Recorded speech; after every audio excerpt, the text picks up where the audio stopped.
여러분 반갑습니다. 하우스 리더십 학교 리더십 강의 변혁적 리더십에 관한 내용들을 계속 지난 시간에 이어서 공부하도록 하겠습니다. 영웅과 이데올로기라는 그런 제목으로 영웅적 리더십에 관하여서 지난 시간에 이어서 공부하도록 하겠습니다. 이 막스 베버는 사회가 카리스마적인 권력, 이성적이고 법제화된 권력 및 전통적인 권력이라는 세 가지의 순수한 권위의 형태를 차례로 거쳐왔다고 말하였는데, 종교적 구세주의 기적적이고 초월적인 리더십은 카리스마가 일상화되고 관료화되는 그러한 과정을 겪었고, 또한 법적인 기관과 이성적인 법규를 통해 권력이 행사되기 전에 나타났다라고 이야기를 하고 있습니다. 이러한 체제는 권력이 관습과 선례, 풍습에 의해서 법제화되는 전통적인 사회로 변화해 갔다라고 책에서 언급하고 계신 것입니다. 한번 써보면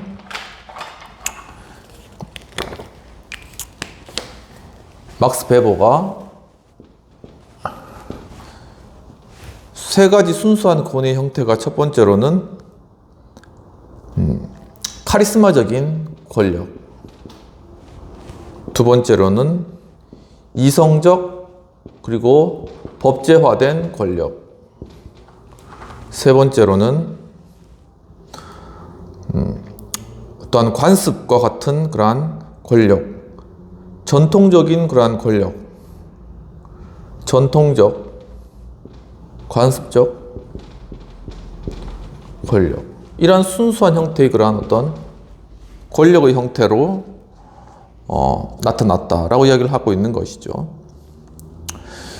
이러한 사회가 전통에 고착되면 될수록 새로운 카리스마적 리더십과 권력의 변화를 위한 씨앗이 뿌려지는데, 러시아는 이러한 베버의 모델에 잘 들어맞는 것 같이 보여진다라고 말씀하고 있습니다.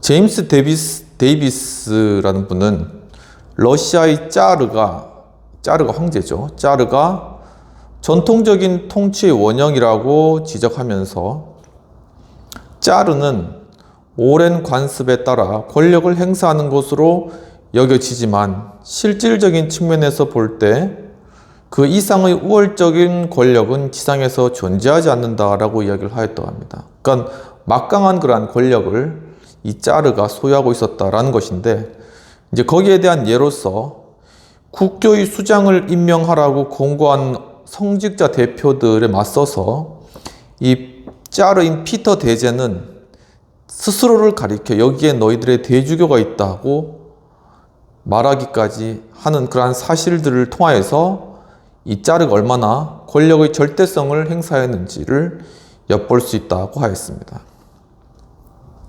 그러면서 이 카리스마에 대한 그런 개념들을 이제 교수님이 설명하고 계시는데, 이 카리스마의 개념은 리더십의 그러한 연구를 풍부하게 한다라고 말씀하고 있습니다. 사실 이제 이 리더십의 개념 자체가 이 카리스마로부터 나왔다고 해도 사실 그렇게 큰 과장된 건 아닌데, 이제 우리가 경영학에서 많이 사용하는 어떤 이 변혁적 리더십의 개념에서도 중심되는 개념이 이 카리스마의 그러한 개념인 것이죠. 뭔가 사람을 휘어잡고, 그리고 사람들이 추앙하는 어떤 영향력, 이러한 것들로 생각해 볼 수가 있는데, 이 카리스마에 대한 개념에 대해서 그 개념의 모호성 때문에 학자들은 학문적 전통에 따라서 서로 다르게 그 개념을 각자 다르게 사용해 왔다라는 것입니다. 이 카리스마의 개념은 신성의 부여를 의미한다라고 했는데, 원래 이 카리스마가 카리스 은혜라는 그런 관점에서 왔고, 이 카리스마라는 것이 신적인 어떤 곳으로부터 권위를 인정받는 것을, 그래서 그 사람으로부터 어떤 신적 권위가 나타나는 것을 원래적인 의미에서는 의미한다라는 것이지만, 베버는 이 신성한 자질이 사회와 상관없이 리더들에게 주어지는 자질인지 아니면 추종자들의 승인에 따라 얻어지는 자질인지를 이 베버는 명확하게 설명하지는 않는데 이 용어는 다르면서도 서로 중복되는 다음과 같은 여러 의미를 이 카리스마가 가지고 있다라고 말씀하고 있습니다. 즉 리더들의 어떤 마술적인 자질, 어떤 주술적으로 이렇게 사람들을 휘어잡는 그런 자질, 이런 것도 카리스마다라고 봤고, 또한 리더와 추종자 간의 감정적인 유대, 그러니까 카리스마적인 사람을 따르는 사람들은 굉장히 이렇게 감정적으로 서로 얽혀 있는 것을 많이 발견할 수 있는 것이죠. 그리고 대중들이 아버지와 같은 존재에게 의존하거나, 그러니까 정말 이 카리스마적 리더를 자기 아버지처럼 이렇게 떠받드는 그러한 모습도 많이 발견할 수 있고, 또한 리더는 힘있고 전지전능하며 덕망이 있으리라는 대중들의 어떤 전제가 깔려있기도 한다라고 보고 계십니다. 또한 거대하고 초자연적인 권력을 리더에게 어떤 부여하거나 맹목적인 사랑에 가까운 리더에 대한 대중의 지지. 그렇죠.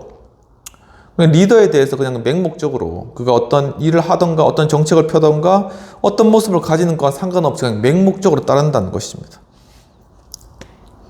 왜냐하면 그 사람이 그렇게 어떤 따를 만한 그러한 어떤 영향력이 있는데 그것을 바로 카리스마라고 이야기를 하는 것이죠. 바로 이러한 것들을 카리스마라고 이해할 수가 있다라고 설명하고 계십니다.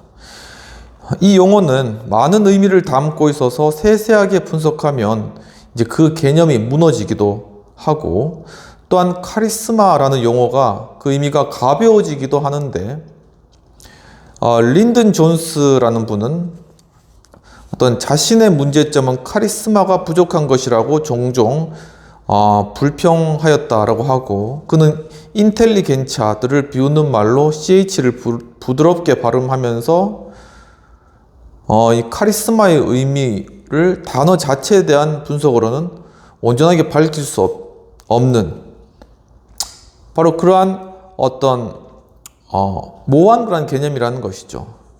그러니까 린든 존스 이분이 바로 이 카리스마라는 그러한 개념 자체에 대해서 약간 이렇게 어떤 비웃는 어떤 그러한 의미로 이제 말하는 등 이 카리스마의 의미에 대해서 올바르게 밝히는 그런 학자라던가 사람이 사실 많이 부족하고 그 이해가 많이 부족하다라는 것을 말씀하고 있는 것입니다. 그렇기 때문에 이제 번스 교수님은 이 본 교재, 이 책에서 다음과 같은 의미를 지닌 영웅적 리더십이라는 것을 사용할 것이다 라고 말씀하고 있습니다. 그러니까 이 카리스마 리더십을 대체해서 바로 이것을 바로 영웅적인 리더십이다 라고 이제 정의를 하시는 거죠. 리더십에 대해서. 즉 이제 리더들이 검증된 능력이라던가 아니면 경험 또는 어떤 현안에 대한 입장과는 무관하게 그 인물 자체에 대한 믿음, 그리고 장애와 위기를 극복해낼 리더들의 능력에 대한 신뢰, 그리고 리더들에게 위기를 대처해 나갈 권력을 부여하는 준비, 중개자나 기관을 통해서가 아니라 투표나 환호, 편지, 악수 등을 통해 직접적으로 자신을 드러낸 리더들에 대한 어떤 대중적 지지를 뜻한다 라고 이 영웅적 리더십에 대해서 이제 정의를 하고 계시는 것입니다. 즉 영웅적 리더십이란 단순히 누군가에 의해 소유되는 어떤 자질이나 어떤 실체가 아니고 그것은 일종의 리더와 그리고 이 추종자 간의 하나의 관계이다라고 이제 본 것이죠. 그러니까 여기서 영웅적 리더십은 이 리더만 있어도 안 되고 이 추종자만 있어도 안 되고 이 둘 사이 관계에서 바로 이 리더십이 영웅적 리더십이 발생한다 라고 이야기를 하는 것입니다. 지난 시간에 이런 영웅 리더십의 그런 특징적인 것은 바로 이 갈등이 없다라는 것이죠.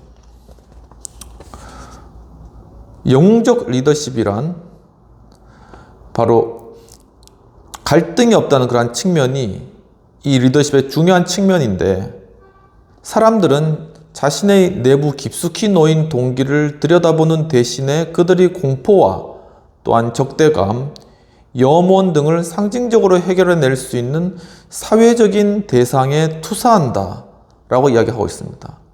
그러니까 자신이 어떤 갈등 상황에 놓였고 어떤 일들이나 어떤 상황들을 공포스러운 그러한 감정이기 때문에 해나가지 못할 그러한 경우에, 그럴 경우에 어떤 하나의 영웅적인 리더십의 그러한 어떤 상징적인 모습을 통해서 자신을 투사함으로 자신이 어떤 그러한 억압된 상태를 벗어나고자 하는 그러한 욕구가 이 사람들에게 작용함으로 어떤 한 개인을 숭배하는 그러한 영웅적 리더십의 그런 관계들이 생겨날 수 있다라는 것이죠. 그래서 보면 이제 마블 영화들 있잖아요. 거기 이제 저도 굉장히 즐겨 보는데, 최근에 이제 아이언맨을 보고 있는데, 이 오래된 영화지만은 이제 잘 못 봤거든요. 근데 아주 영웅적이에요. 그리고 정말 이렇게 또 악의 세력을 무찌르고 아주 또 멋있잖아요. 그러니까 이런 어떤 영웅적인 어떤 리더, 이런 것들을 통해서, 그러니까 내 자신이 이렇게 분출하고 또 내 자신이 이렇게 해결해 나가고자 하는 그러한 문제들, 이러한 것들이 이제 바로 그러한 영웅적 리더십을 보면서 그런 것들을 해결받는 그런 어떤 일종의 카타르시스라던가 이런 어떤 효과가 있기 때문에 그런 것들을 추앙하고 따른다라는 것이죠.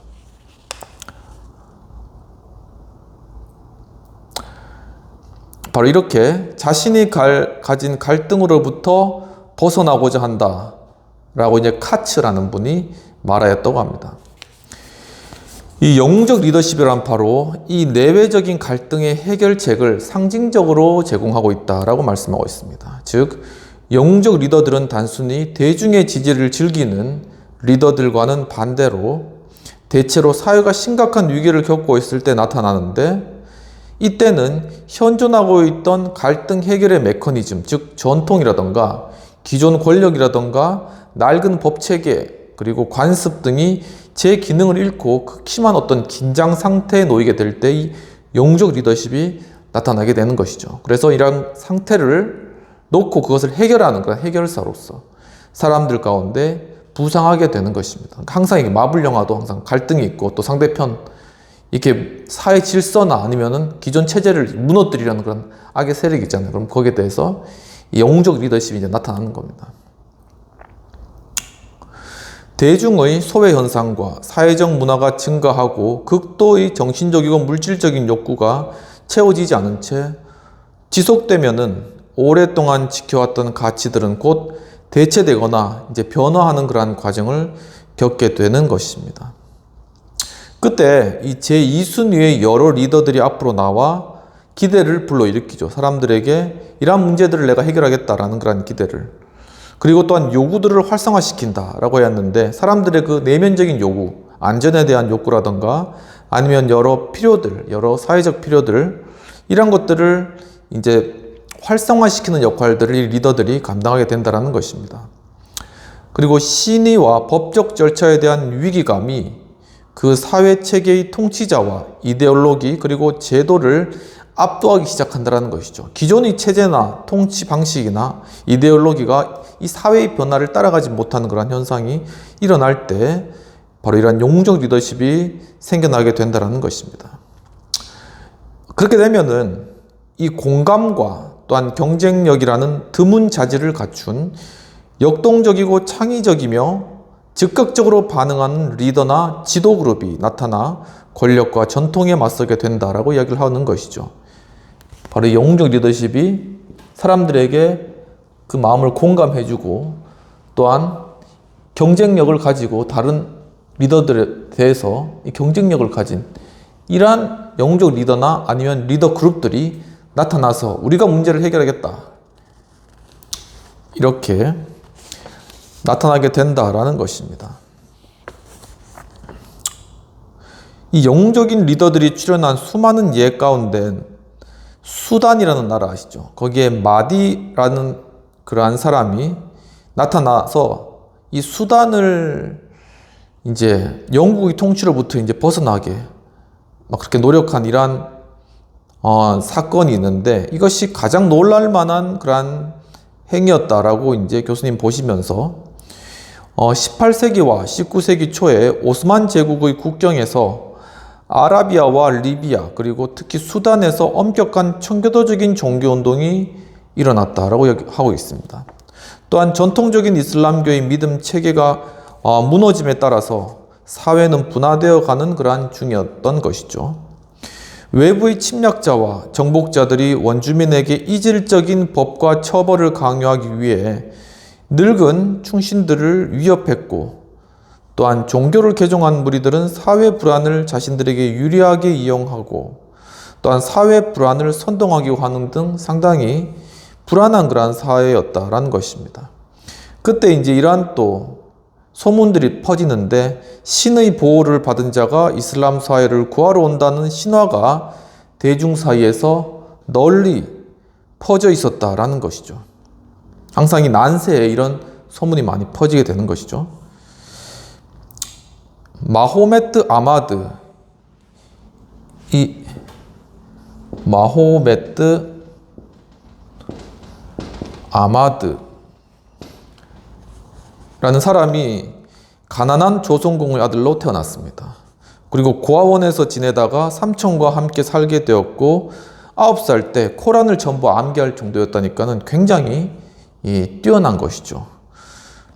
그리고 이제 명문 알 아자르 대학으로부터 입학이 거절받자 어떤 사유가 있었겠는데 철저한 개종을 통해서 높은 신앙심과 또한 겸손 그리고 금욕주의로 평판받는 그러한 인물이 되었고 사람들로부터 그런 평판을 얻어나가면서 이 아모트는 기존의 통치자들이 또 음악과 춤과 불경한 행위에 탐닉한다고 비난하면서 그들에게 등을 돌렸다는 것이죠. 그러니까 이제 그 당시 기득권자들이 했던 그런 행위들이 어떤 이 아모트의 종교적 그런 관점에서 볼 때는 아주 잘못하고 있는 것이죠. 그러니까는 이제 그들의 행위가 잘못되었다라는 그런 일단은 비판을 하면서 이제 나타난 것입니다. 또한 그는 자신의 종파에서 쫓겨나 경쟁 중이었던 다른 종파로 들어가서 곧 그곳의 우두머리가 되었다라는 것입니다. 또한 아모트는 계시 속에서 예지자 마호메트가 자신을 알라 신의 계승자로 지목했다고 주장하면서 자신을 마디라고 선포하였고 그의 메시지는 직접적이고 명료했는데 엄격한 이슬람교로의 회귀와 영원한 금욕주의를 위해서 죄 많은 쾌락의 추구를 거부하는 것이었다라는 것입니다. 그러니까 뭔가 달라야죠. 그러니까 기존의 어떤 기득권과는 다르게 아주 도덕적인 어떤 그런 순수함 이런 것들을 주장하면서 나오니까 사람들이 이제 기득권에 반하여서 이제 이 마디를 아모트를 따르게 되는 것입니다. 이 정부는 이를 종교적이고 정치적인 위협으로 보고 반역자 마디와 그의 추종자들을 진압하기 위해 군대를 파견하게 되는데요. 몇 개월간 계속되는 정부군의 패배와 마디가 거둔 승리는 그의 명분이 더 많은 추종자들을 불러 모으게 되었다는 것입니다. 그러니까 이 마디가 그의 말이 호소력이 있으니까 사람들이 마디를 앞세워서 정부군을 또 몰아내는 이러한 일들, 정부군과의 전쟁에서 승리하는 이러한 일들이 계속 일어나니까 점점 더 이 마디가 세력을 얻어가는 것이죠. 사람들에게 진짜 영웅 리더십이 되어가는 것입니다. 그의 주된 힘은 메시지가 가진 힘과 그 메시지를 다양한 계층과 무리들의 욕구에 적응시키는 그러한 능력이 있었다라고 이야기를 하고 있습니다. 그러니까 이 메시지를 하는데 이것이 공중에 붕 뜬 메시지가 아니라 사람들의 지금 상황의 욕구들을 적절하게 반영하며 그것을 이제 읽어줄 수 있는 그러한 메시지를 계속 던지니까 사람들로부터 점점 호응을 얻게 되고 호응이라는 것은 곧 권력을 얻게 되는 것이죠. 이제 그렇게 하고 있었다라는 것이죠. 그렇게 점점 힘을 얻어가고 있었다라는 것입니다. 그는 전쟁에 처한 신도들에게 구원을 약속하고 반대파들과의 복잡한 종교적 논의에서 이기는 능력을 보였으며, 그러니까 타고난 9살 때 코란 다였다면 타고난 사람, 어느 정도 타고난 그런 능력이 있는 사람이라고 봐야 되겠죠. 그의 군대가 수도 하르툼을 점령하고 영국의 영국인 고든 장군을 살해했을 때 세계적인 유명세를, 그러니까 영국에서는 비난을 받았겠지만 얻었다라고 하는 것입니다. 그러니까 고든 장군이 사실 이제 중국의 청나라 때 이 태평성국운동, 그러니까 성국운동, 이 그러니까 기독교로 중국을 변화시키려고 하는 그런 이제 운동이 일어난 것이죠. 근데 이제 이 고든 장군이 가서 이제 그 수장이 자기가 이제 마치 예수님의 아들인 것처럼, 이제 예수님의 형제인 것처럼 그렇게 이제 하면서 이단적인 그런 메시지도 막 퍼뜨리고 하면서 막 그 당시에 청나라의 어떤 많은 성들을 그냥 점령하고, 결국 이제 청나라 수도까지 쳐올라가니까는 이 영국이나 주변의 이런 식민지들이 자신의 이익을 뺏을 것 같으니까는 고든 장군을 파견해가지고 그 운동을 잠재우는 것이죠. 유명한 아주 장군이 되었다라는 것입니다. 그런데 또 그와 비슷한 그러한 상황이 또 이제 수단에서 이제 마호메트의 그러한 계시를 받았다라는 사람에 의해서 또 공격을 받게 되는 것이죠. 이런 상황에서 결국 이제 고든 장군은 이제 살해를 당한 것이죠. 그런데 그 군대는 지고, 그리고 이제 영국군은 철수하고, 그렇게 되니까 이제 전 세계 여론이, 야, 저 아모트, 저 마디라는 사람이 도대체 어떤 사람이길래 영국군 그 유명한 고든 장군을 물리쳤냐 하면서 세계적인 그런 어떤 인사이트를 받고 또 막 어떤 관심을 많이 받은 것이죠. 근데 이 마디 장군은 하르툼을 함락한 후에 곧 사망했다라고 이야기하고 있습니다.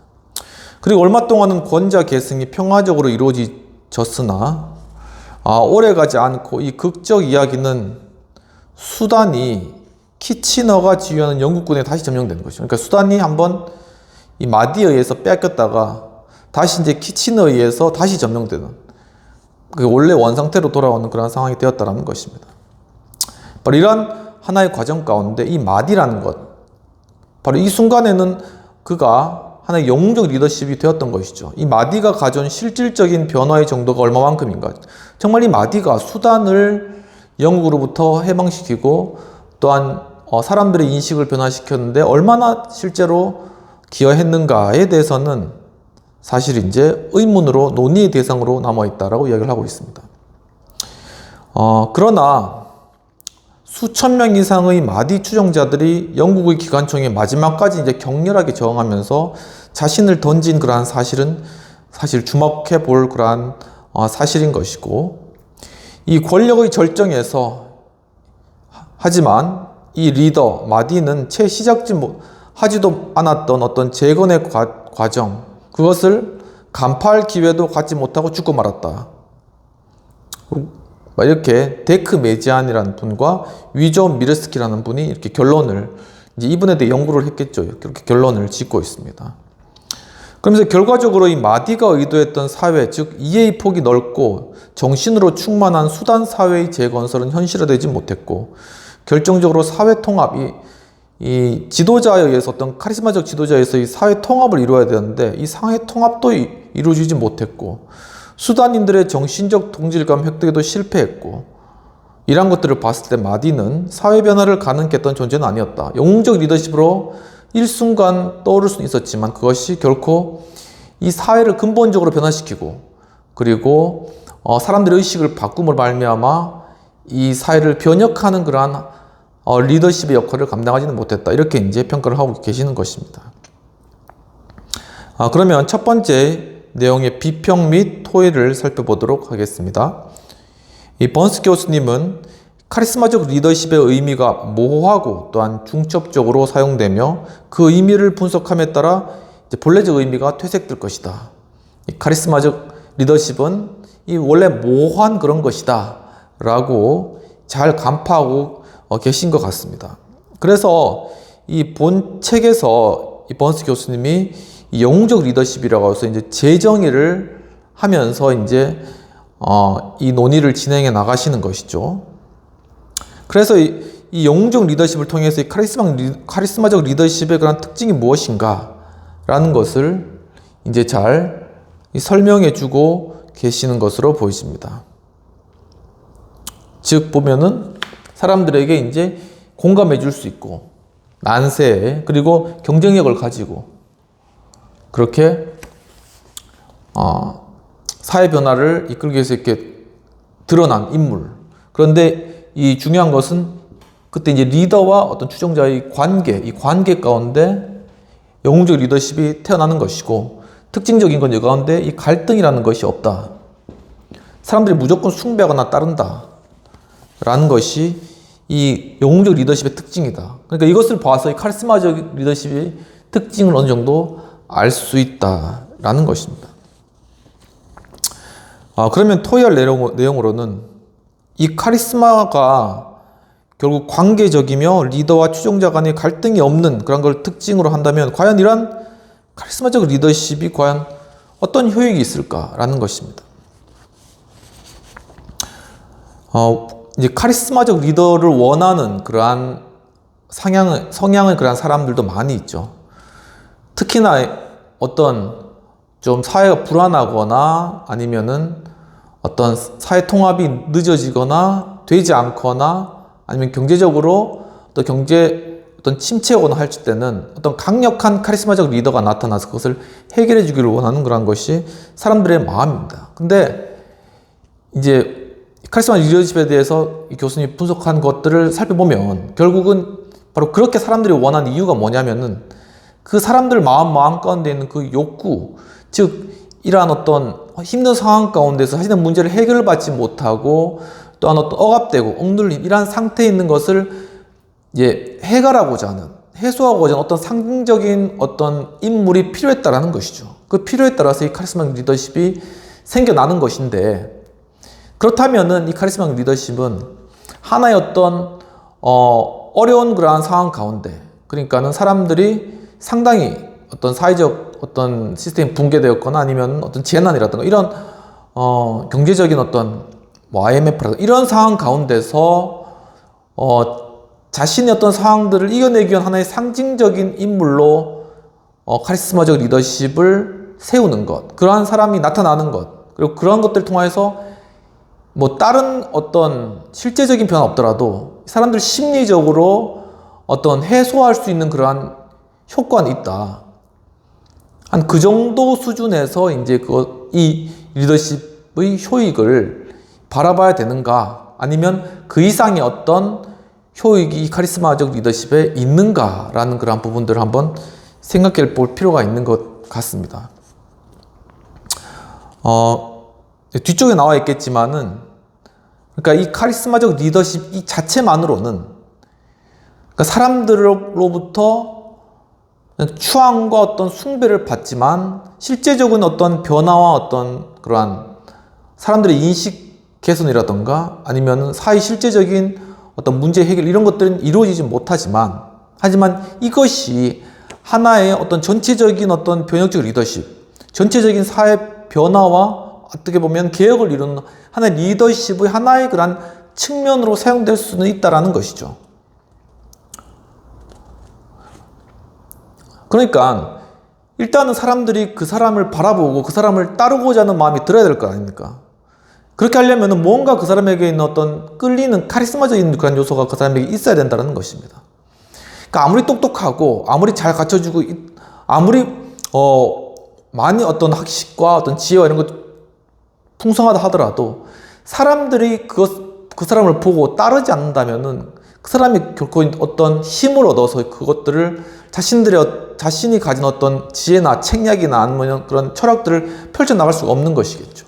그러니까 하나의 카리스마 리더십은 바로 이러한 어떤 사람들의 관심과 어떤 것들을 모아서 어떤 요구와 어떤 해결하고자 하는 그런 마음을 모아서 그것에 불을 붙이는, 그것을 모아서 그것을 하나의 어떤 정책이나 아니면 하나의 어떤 사회 변화를 일으키는 하나의 힘으로써 불을 붙이는 그런 역할을 분명히 감당하는 그런 측면이 있다는 것입니다.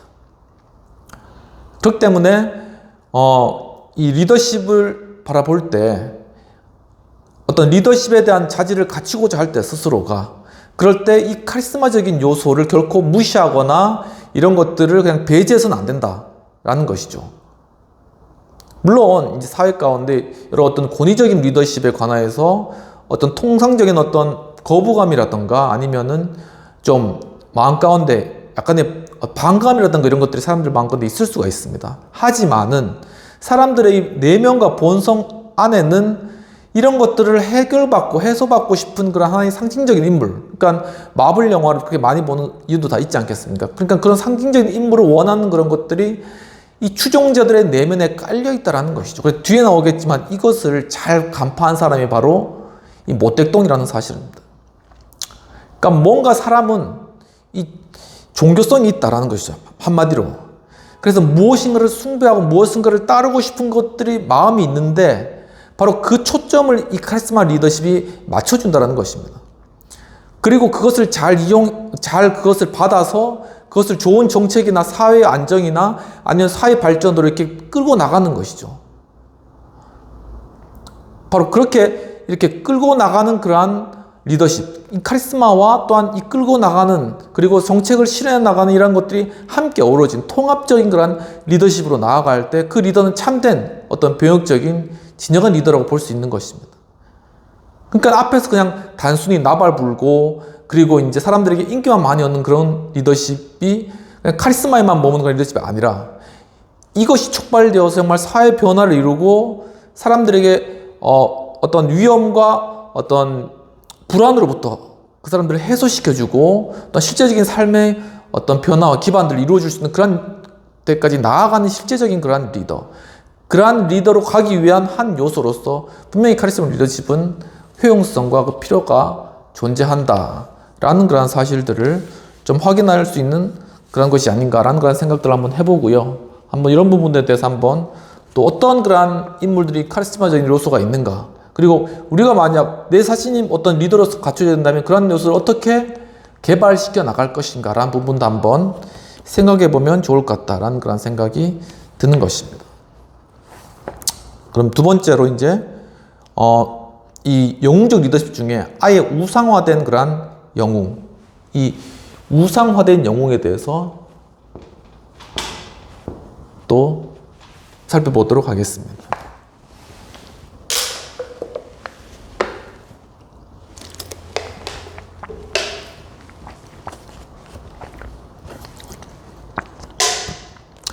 과도기적인 발전 단계의 사회에서는 영웅적 리더십이 중요한 역할을 하게 되는데, 이런 사회에서 오히려 리더와 추종자의 특별한 욕구를 모두 충족시키기 위해 좀 더 우상화된 형태의 영웅적 리더십이 필요할 수도 있다라고 번스 교수님은 보고 계시는 것입니다.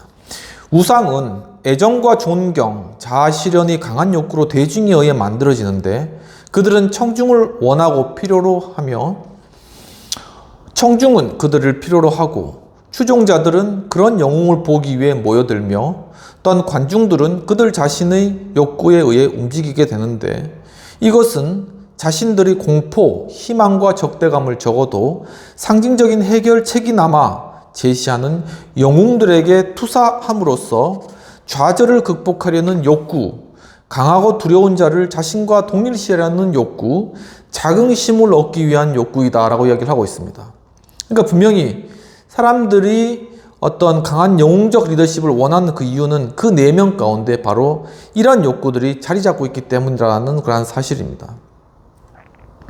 영웅들은 행동을 개인화하고 생각을 상징화하는데, 어느 신생국에서는 유권자나 후보자가 정당의 이름뿐만 아니라 소 모양을 한 정당의 도안조차도 알아볼 수 없을 정도로 무식해서 후보자와 비슷하게 생긴 작은 공을 선택하는 방식으로 투표하기도 한다라고 하고 있습니다. 그러니까 아주 초기 단계에서는 그러니까 무슨 정당 이런 개념 자체가 없는 거예요. 하지만 여기에 이제 민주주의 어떤 제도를 심어야 되잖아요. 그러면은 이제 저 사람을 따라야 된다. 그러니까 단순한 하나의 어떤 영웅을 제시하고 이 사람을 따라야 된다라고 하고 그 사람과 비슷하게 생긴 그런 어떤 그 무슨 인형 같은 거를 갖다 놓고 이 사람을 이제 찍어라. 이렇게 해서 그걸 선택하면은 이제 그 영웅을 이제 투표한 걸로 이렇게 본 그런 사회도 있다라는 것이죠. 바로 그러한 사회 가운데서는 이도저도 다 아니고 영웅 리더십을 일단 세우고 그 사람을 투표해서 이 민주적 체제를 이루는 것, 그것이 일단 우선적인 것이다. 바로 그런 과정에서는 이 영웅 리더십이 꼭 필요하다. 이제 이런 관점으로 말씀하시는 것입니다. 영웅들은 행동을 개인화하고 생각을 상징화하는데 어느 신생국에서는 이 부분 한 부분 유권자가 이제 그렇게 후보자와 비슷하게 생긴 작은 공을 선택하는 방식으로 투표하기도 하고, 또한 이제 로버트 터커라는 분은 우상적 형태의 이러한 영웅적 리더십은 식민 통치의 전통적인 사회에서부터 정치적으로 독립된 현대 사회로 전환하는데 받침대 역할을 할 수 있다고 이제 한 것이죠. 그러니까 바로 이러한 식민지에서 또한 이렇게 전통 사회에서 바로 독립된 사회, 이런 과도기적인 형태이다. 그리고 루시안 파이라는 분도 변화해가는 미얀마의 정치에 대한 연구에서 개인적인 충성과 정체성에 대한 물음은 핵심적이며 우상화된 리더와 추종자 사이 연대감은 일반적이고 정서적이고 감정적인 것이라고 할 것이다 라고 이제 이야기하고 있습니다. 이런 부분들을 봤을 때 우리 역사 가운데서도 분명히 우리가 이 과거의 식민지된 그런 상태 가운데서 현대사회로 오는 이런 과정 가운데서 분명히 이런 어떤 우상화된 카리스마적 영웅 리더십이 나름대로 그 역할을 해야 되는 그러한 시점이 있었다라는 것이죠. 국가적인 유대와 개인적인 지지의 상징이 정책 이슈들을 지배하며 구체적인 프로그램들보다 감정적이고 개인적인 지지를 전달하는 것이 훨씬 쉽다고 하는데, 그러나 이런 종류의 관계는 우상화된 리더들이 사람들의 기대치를 따라가기 어렵기 때문에 약해지기 쉬운 것이다 라고 하는 것이죠. 그러니까 이 사람들 사이에 이제 우상으로 이제 등장했어요. 그러면 그 사람에 대한 지지나 그 사람에 대한 어떤 숭배까지 이제 어떤 과도기적 상태의 국가에서는 그런 것들이 막 일어나는 것이죠. 그런데 그렇게 하다 보면은 사람들의 요구가 이 한도 끝도 없이 계속 커지는 겁니다.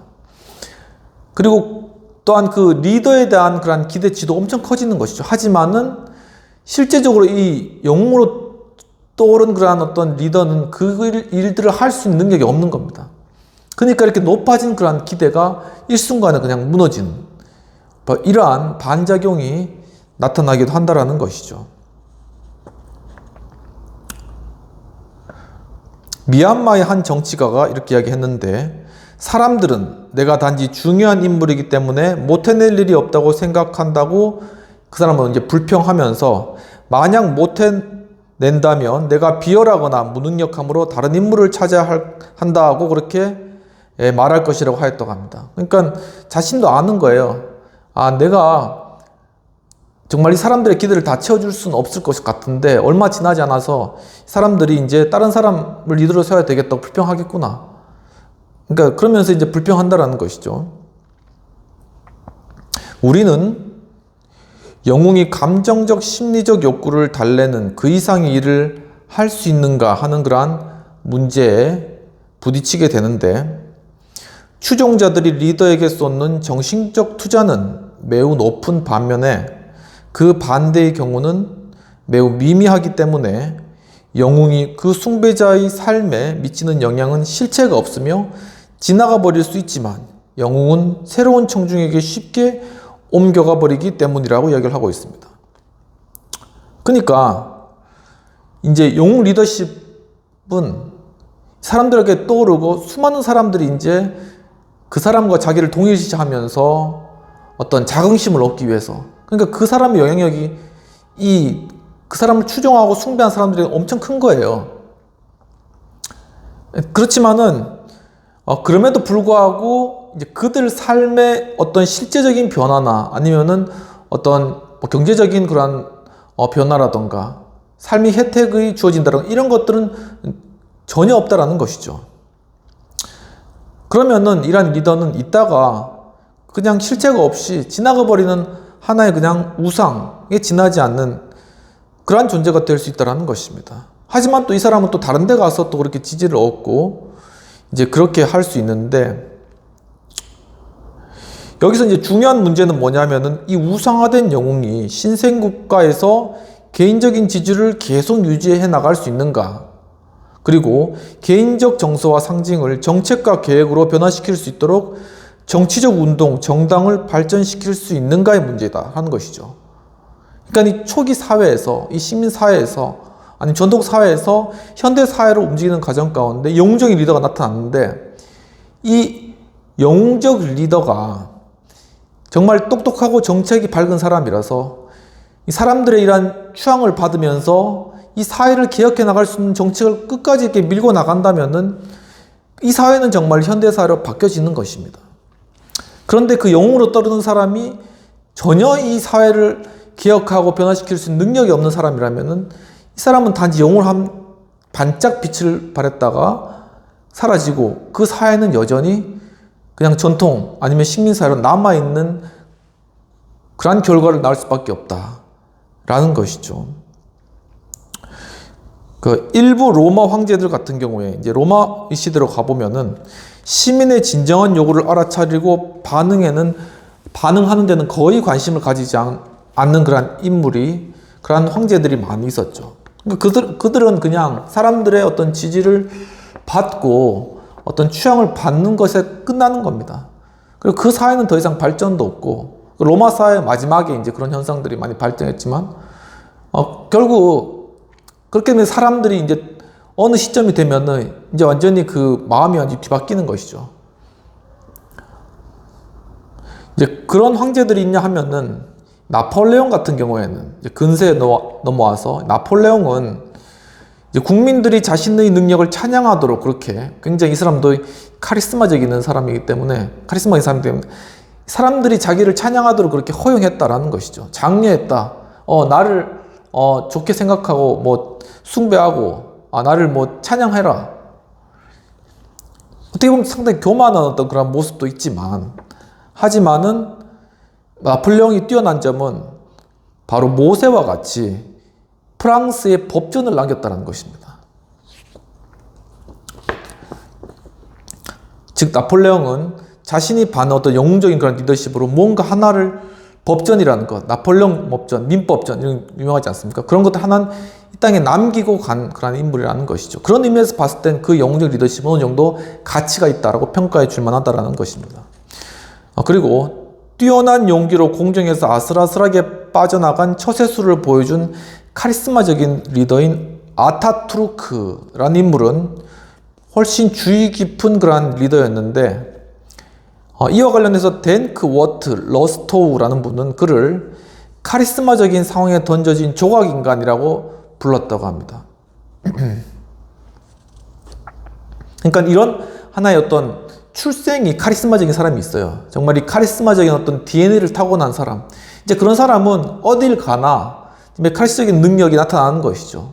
이제 그런 사람이 잘 되면은 정말 이 사람이 떠올라서 사람들의 어떤 그러한 어떤 힘을 받고 사회를 변화시키고 사람들이 더욱더 좋은 복지, 좋은 혜택, 그리고 보다 더 나은 사회를 만들겠지만, 이 사람이 마음을 잘못 먹으면은 완전히 그 사회는 파탄 나고 완전히 뒤집어지는 것이죠.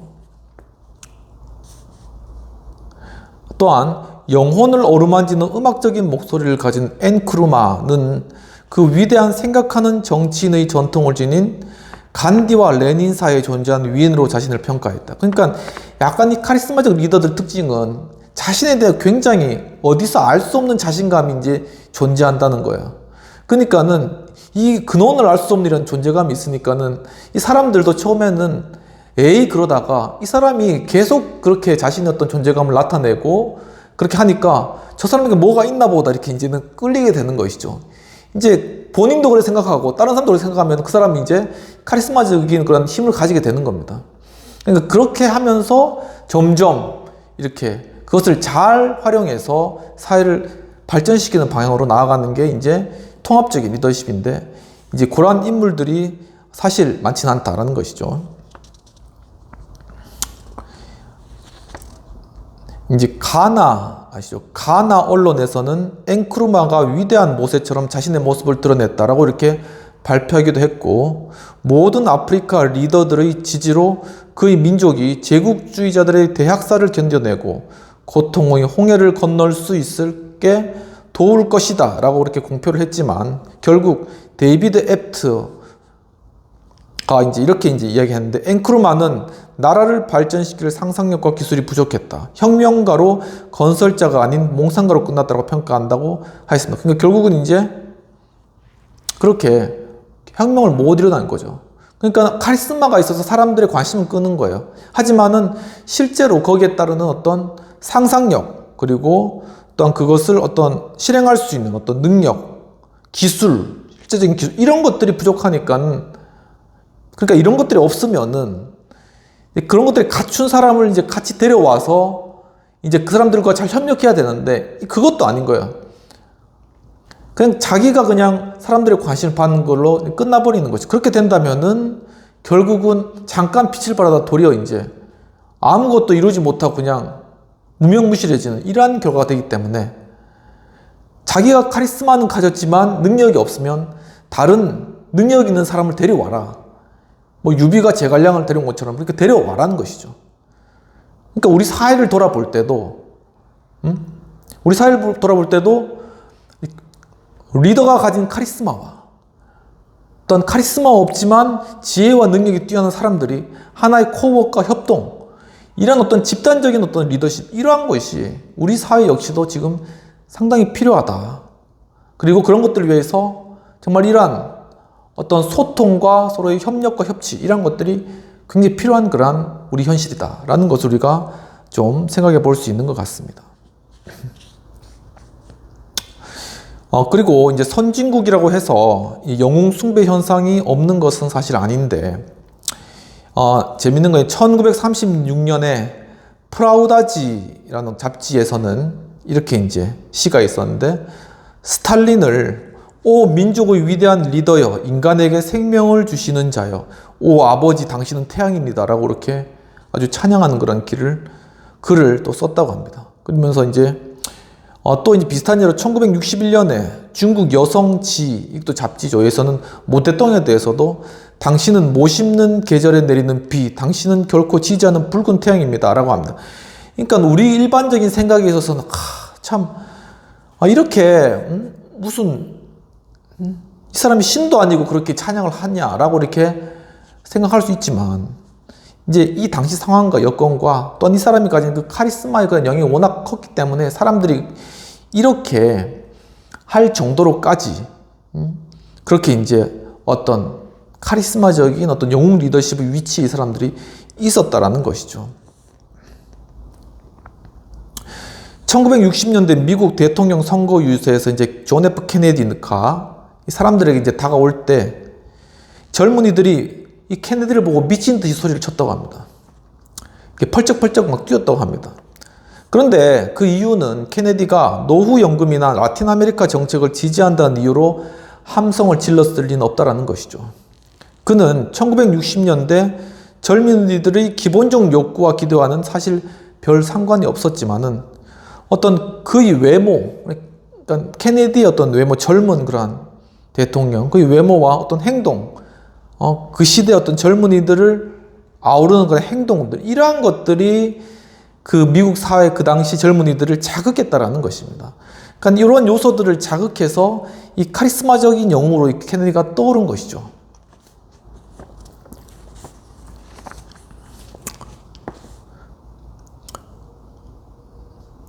그러면서 이제 케네디가 이제 그런 것들을 통해서 이제 이런 것들을 얻고 이제 또 나름대로 정책을 펴나간 것이죠.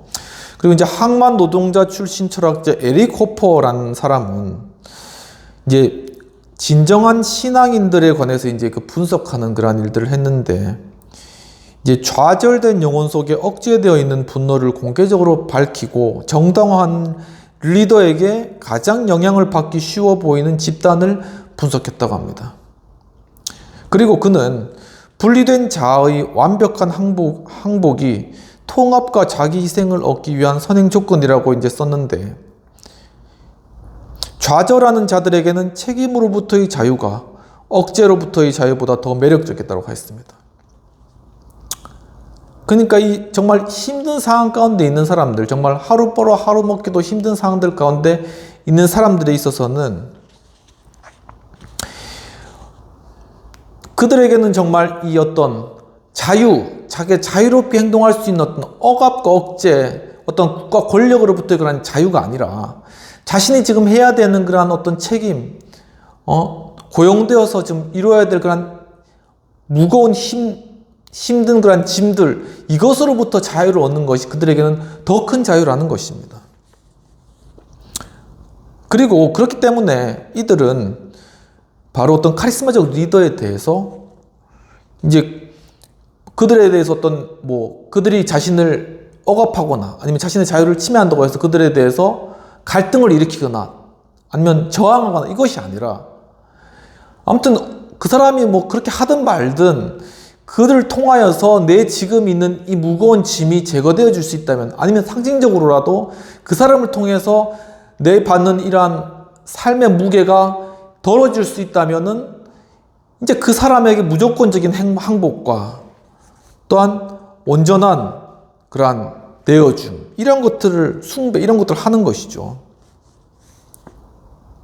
왜냐하면 그들은 리더들이 그들이 원하지 않는 자아로부터 그들을 데려갈 수 있기 때문에 리더들에게 항복한다는 겁니다. 이제는 내 자유를 원하는, 억압으로부터 자유를 원하는 내 자아, 이 자아가 지금 당장 해야 될 그런 삶의 무게와 여러 어려운 그런 책임들로부터 짓눌려 있기 때문에 이 짓눌려 있는 내 자아로부터 내가 탈출하고 싶다는 것입니다. 그 방법은요, 즉 카리스마적인 그런 리더를 통해서, 그 상징을 통해서 바로 이러한 상태에서 내가 벗어나고 싶다는 것이죠. 그러니까 거기에서는 더 이상 갈등이 있을 수 없고 온전한 항복과 또한 숭배와 추앙밖에는 없다라는 것입니다. 바로 그런 측면에서 볼 때 이 카리스마적인 리더가 이것을 도리어 반대로 이용한다면은 사람들에게 엄청난 무게의 짐을 주는 것이죠. 그리고 그 삶의 무게로부터 벗어날 수 없도록 엄청난 삶의 무게를 주고 그 가운데 자신만을 완전히 스스로를 포기하고 항복하고 자신만을 따르도록 반대로 역으로 그것을 이용할 수가 있다는 굉장히 무서운 것이라는 것입니다. 실제로 독재자들, 통치자들이 이러한 방법을 써왔다라는 것이죠.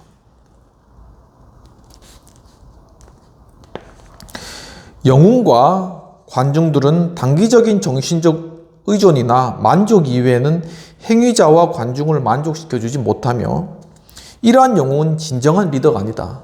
바로 이렇게 카리스마만 휘두르는 리더는 진정한 리더가 아니라고 그렇게 교수님은 결론을 내리고 있는 것입니다. 그러면 비평과 또한 토의를 함께 해보도록 하겠습니다. 이 번스 교수님은 우상화된 영웅들과 숭배자들 사이 마음속 깊이 간직한 동기, 또한 목적의 공유, 이성적 갈등, 그리고 변화의 형태로의 어떤 지속적인 관계가 존재하지 않기 때문에 영웅은 진정한 리더가 될 수 없다라고 그렇게 통찰을 하시는 것이죠. 그러니까 결국은 뭐가 있어야 되냐면은 이 리더와 추종자 간에 중요한 것이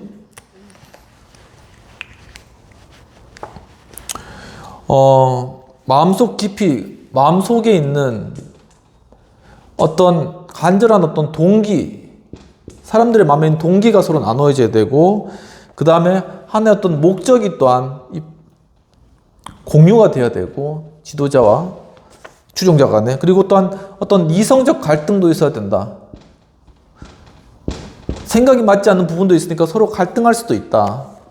그리고 그 다음에 이것이 이제 갈등이 이제 변화의 형태로 또한 나타나야 된다는 것이죠. 이러한 것이 있을 때 이 사람이 이 추종자와 리더와의 관계가 이 진정한 관계인데, 그렇지 않습니까? 우리 친구 관계에서도 제대로 된 친구 같으면은 서로 이렇게 의사가 다르거나 그럴 땐 갈등할 수도 있고, 하지만 그것에 또한 하나의 우정이라는 것을 통해서 그럼에도 불구하고 이제 하나의 협치로 갈 수 있는 이러한 것이 친구 관계잖아요. 그런데 이제 안타까운 것은 바로 한 사람이 또한 한 사람이 완전히 종속되거나 이렇게 속박된 어떤 그러한 관계의 어떤 친구 관계는 이게 제대로 된 어떤 친구 관계라고 결코 판단할 수 없다라는 것입니다. 그렇기 때문에 그렇다면 과연 이 진정한 리더는 과연 무엇인가? 라는 그러한 질문을 한번 던져보겠습니다. 그러니까 이 진정한 리더는 결국은 서로의 어떤 삶이 연결된 그런 어떤 관계. 그러니까 단순히 하나의 어떤 숭배자와 또한 숭배받는 자 어떤 일방적 관계가 아니라 서로 간의 쌍방적 관계가 되어야 된다는 것이죠. 그러니까 추종자들이 이 리더에 대해서 임파워먼트, 힘을 실어주고 또는 리더가 추종자에 대해서 임파워먼트 이렇게 힘을 실어주고 그러면서 이 지속적인 서로 간의 이런 관계 가운데 정말 서로가 서로를 온전히 이해하는 그런 관계가 되어야 되지 않을까라는 그런 생각이 드는 것입니다.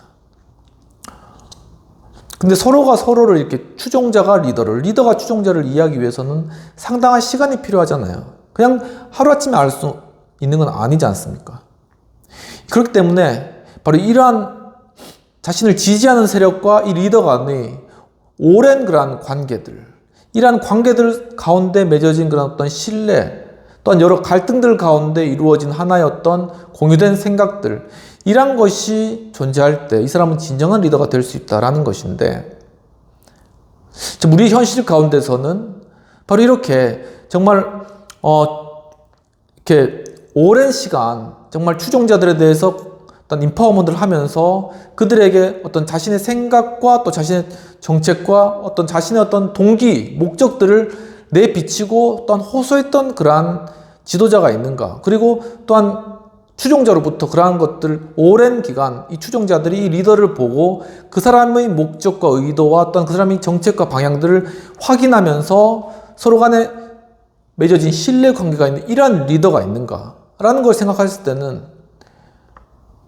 굉장히 찾아보기 힘들다는 것입니다. 또한 이거는 굉장히 시간이 걸리는 일이라는 것입니다. 하지만 이러한 관계들을 지금까지 우리 환경 가운데서는 구축하거나 소중하게 생각하거나 이루어갈 생각도 못했다라는 것이죠. 단지 반짝 떠오르는 어떤 그런 것들을 통하여서 그런 어떤 진짜 말 그대로 카리스마죠. 그 순간에 그런 것들을 통하여서 리더로 사람들이 어떤 한순간에 추종을 받아서 리더가 될 수 있고, 하지만 또한 그것이 꺼지면은 또 추종자들은 또 리더를 떠나고 그러면서 또 실망을 하게 되고, 이러한 안타까운 상황들. 왜냐하면은 서로가 서로를 그렇게 신뢰를 가질 만큼 오랫동안 서로 동기를 확인하고 목적을 확인하면서 또 갈등 관계를 가정 가운데 이렇게 리더로 성장하고 또 그것을 추종하는 추종자로서 성장한 이러한 과정이 없었기 때문에 이런 안타까운 상황들이 발생한다는 것입니다.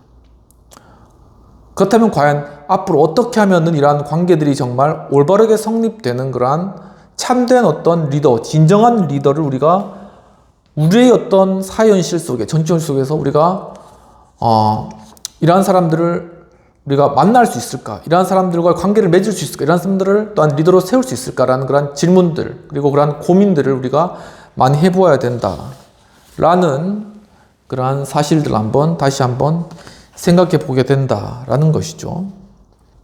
그러면 이제 다음 장으로 넘어가서 이데올로기적인 리더십에 대해서 한번 살펴보도록 하겠습니다.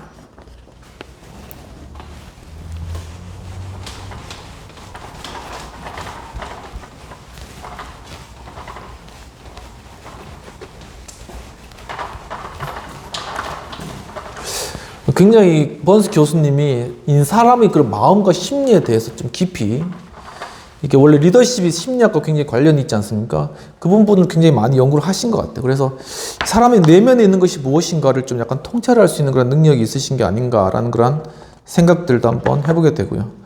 다음 부분으로, 세 번째 부분으로는 이데올로기,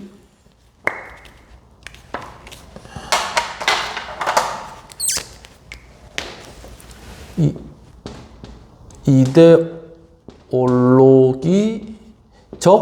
리더십, 이데올로기적 리더십에 해당되겠습니다.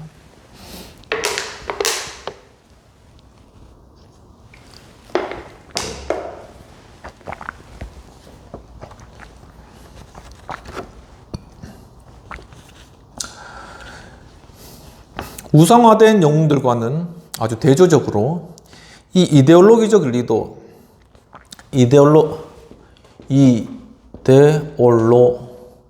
이데올로지컬 리더십이 되겠죠. 이 이데올로기적 리더들은 사회 변화를 요구하는 명확한 목적, 이러한 목적을 추구하는 정치적인 운동의 조직과 실천에 헌신한다고 하고 있습니다. 바로 여기 중요한 단어가 헌신, 커미트먼트죠.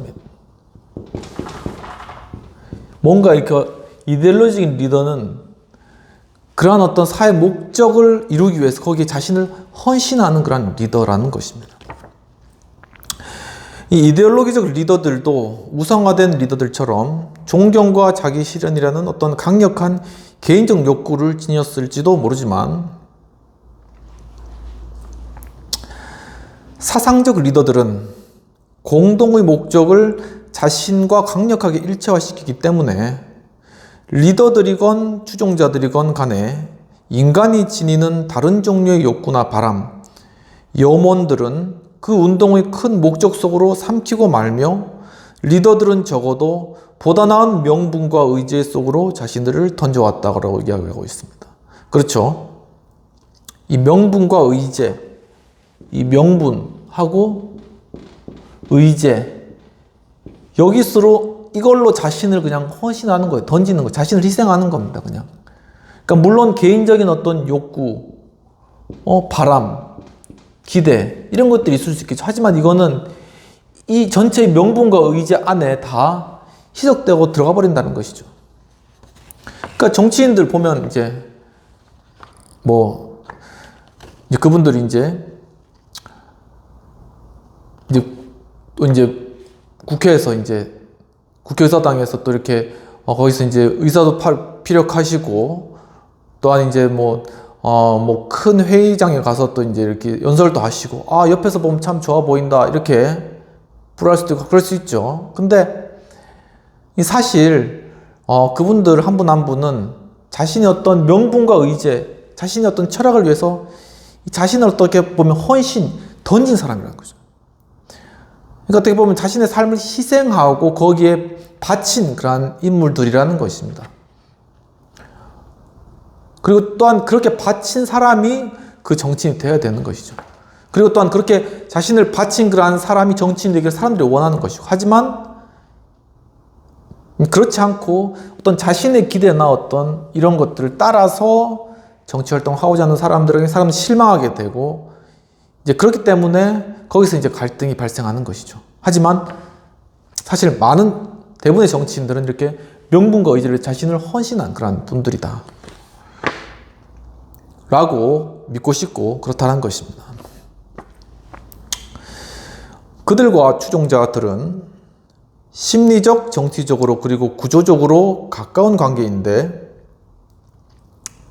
리더와 추종자의 관계, 서로 경쟁하거나 위협하는 명분들과의 관계는 특정한 전략이나 목적에 대한 운동 내부의 실제적이고 잠재적인 갈등, 그리고 반목하는 이데올로기와의 끊임없는 갈등으로 꽉 차여져 있다는 것이죠.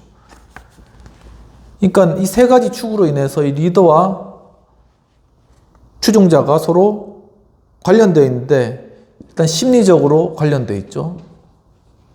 서로 이렇게 심리적으로 이렇게 서로 밀고 당기고 서로 또 이렇게 교통하는 그런 심리적인 부분들이 있다는 것입니다. 그리고 이 정치적으로 추종자가 표를 행사하고, 또한 리더가 그것을 받아서 이제 실제로 리더로서 세워지는 것이죠. 또한 이제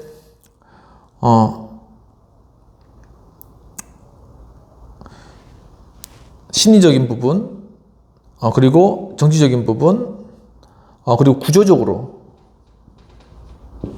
구조적인 부분, 이 세 가지 관계라는 것이죠. 그러니까 서로 이렇게 어떤 정당이라든가 이런 구조 있잖아요. 이런 구조 내에서 들어와서 서로 이제 의사소통하며 그런 관계가 이루어지는, 바로 그 가운데 중요한 거는 이 가운데 이 갈등으로 가득 차 있다는 것입니다. 그러니까 실제적인 관계는 이 갈등이 전제되지 않을 수가 없다는 것이죠. 그러니까 서로 간에 어떤 정책이나 아니면 한 가지에 대한 결정이나 이런 것들 가운데 이 사람들의 생각이 당연히 다르기 때문에, 또 리더와 추종자의 생각이 다르기 때문에 얼마나 많은 그런 토의와 서로 간의 어떤 그런 갈등과 서로 간의 의견의 필요과 이런 것들이 있겠습니까? 이런 것들을 통하여서 이 사람들 간의 이런 심리적, 정치적, 구조적 이런 서로 간의 관계들이 더욱더 견고하게 이렇게 맺어지는 것이죠. 이게 이렇게 더욱더 두꺼워지는 것입니다. 리더들의 성공은 궁극적으로 그들의 행동이나 인격에서 느껴지는 기쁨에서가 의해서가 아니라 이념주의자들의 목적과 계획, 가치로 측정된 실제적인 사회 변화에서 검증된다. 그러니까 결국 이러한 갈등을 통해서 나타나는 것은 단순한 추종자들의 기쁨 이것이 아니라 실제적 사회 변화, 이것은 하나의 객관적 지표라는 것이죠. 이런 갈등 구조와 추종자와의 그런 리더와의 갈등 구조, 이러한 정치적, 구조적, 심리적 이런 갈등 구조를 통해서 과연 실제 현실 가운데 무엇이 일어나졌냐? 이것은 한번 짚고 넘어가 봐야 된다는 것입니다. 과연 너희가 무엇을 했냐? 과연 너희 리더와 추종자 서로 간의 그런 관계들을 통해서 이 사회에 무엇을 이루어냈느냐라는 것에 대해서 반문을 해봐야 된다는 것입니다. 이데올로기도 카리스마라는 용어처럼 뜻이 모호하고 평가절하되어 있는데, 이 용어는 갈등 속에서 생겨났고 그 이후로도 상당히 미심쩍은 단어로 여겨졌으며, 1790년대 국립연구소의 프랑스 현인들은 혁명 이전 시대의 위대한 철학자와 신학자들의 거짓되고 추상적인 교리를 공격하는 선언문을 발표했다 라는 것이죠. 그러니까 이게 과거의 어떤 철학자나 신학자들 지배했잖아요. 근데 어떤 이제 그들을 통하여서 지배되는 지배되는 원리는 하나의 교리죠, 교리. 그런데 이제 이것에 대해서 1790년 프랑스에서는 인권 선언을 통하여서 하나의 이데올로기, 하나의 사상을 통해 사회를 규율하고자 하는, 사람들의 그러한 공동체를 규율하고자 하는 그러한 쪽으로 이데올로기적인 통치 방식으로 사회가 바뀌게 되었다라는 것을 의미하는 것입니다.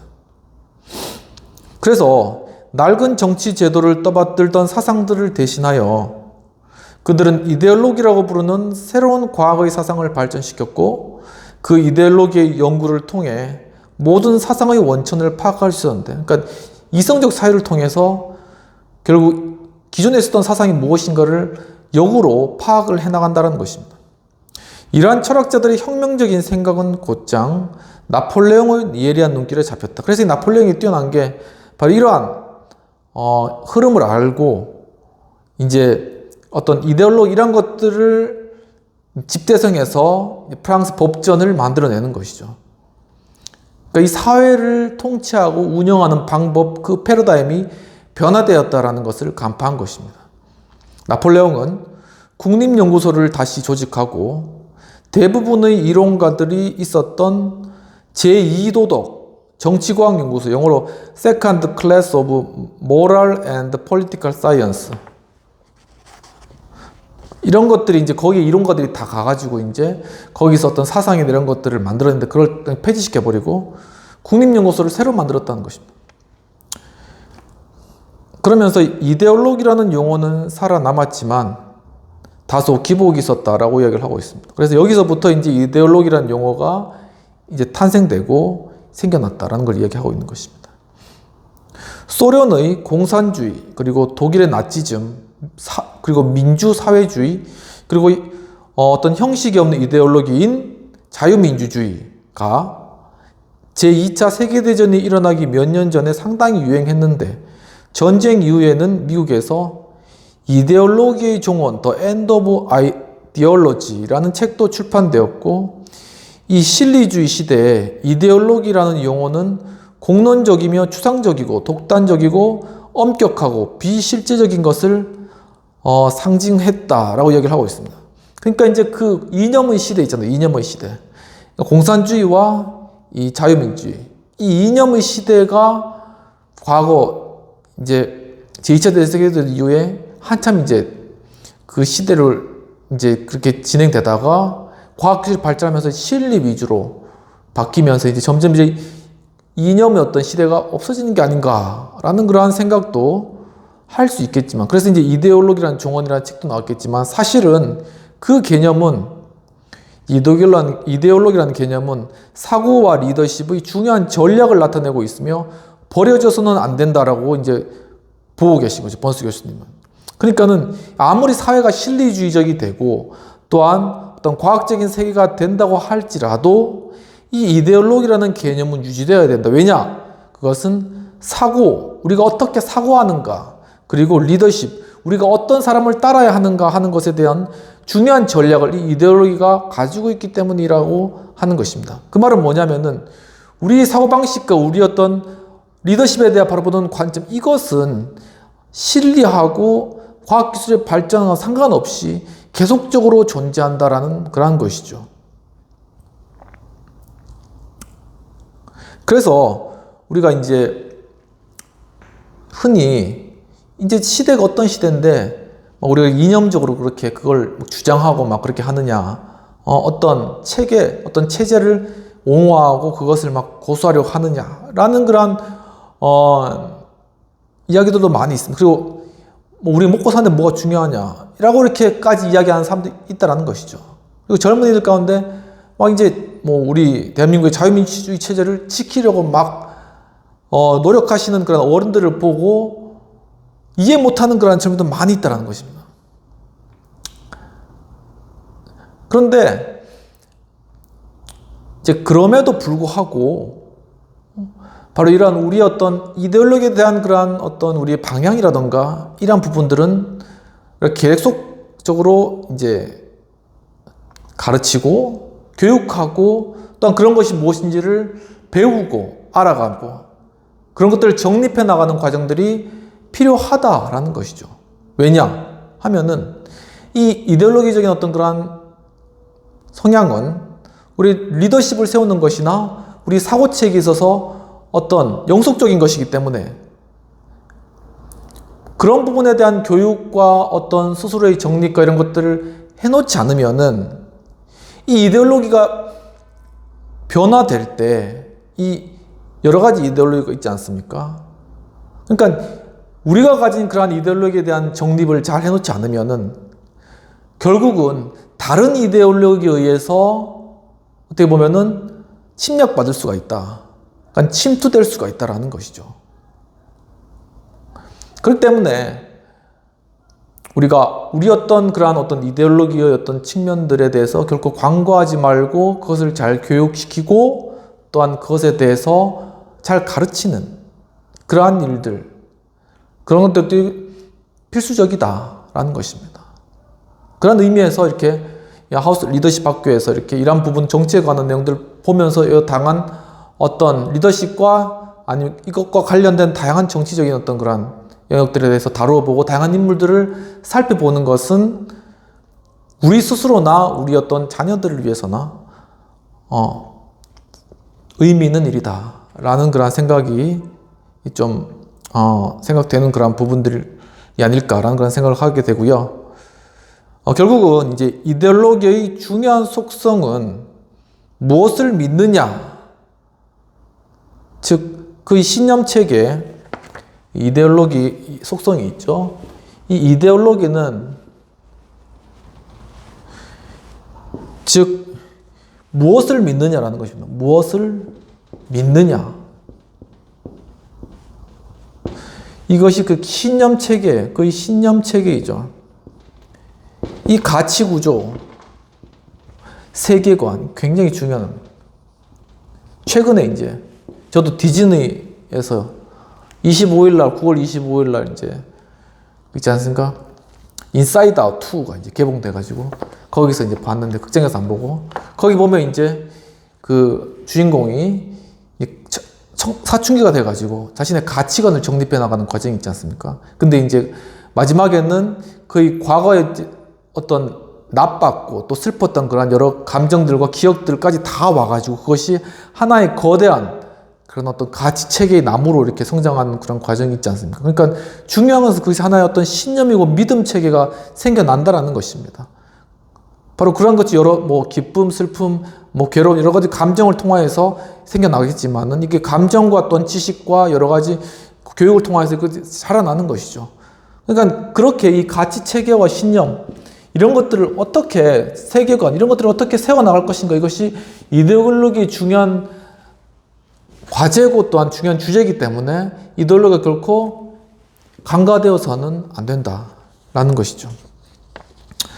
그리고 어떻게 이러한 몇몇 믿음들, 즉 세상을 바라보는 렌즈와 사람들이 감지한 현상의 줄기를 추려내고 가늠하는 과정에 쓰이게 되는 여러 생각과 경험, 동기 등을 지속적으로 유지하고 결합시킬 수 있느냐. 다양한 그러한 경험이 있고 동기가 있는데 그것을 어떻게 하면 또한 이런 다양한 것들을 결합해 나가는 과정도 이데올로기에서 이루어진다는 것입니다.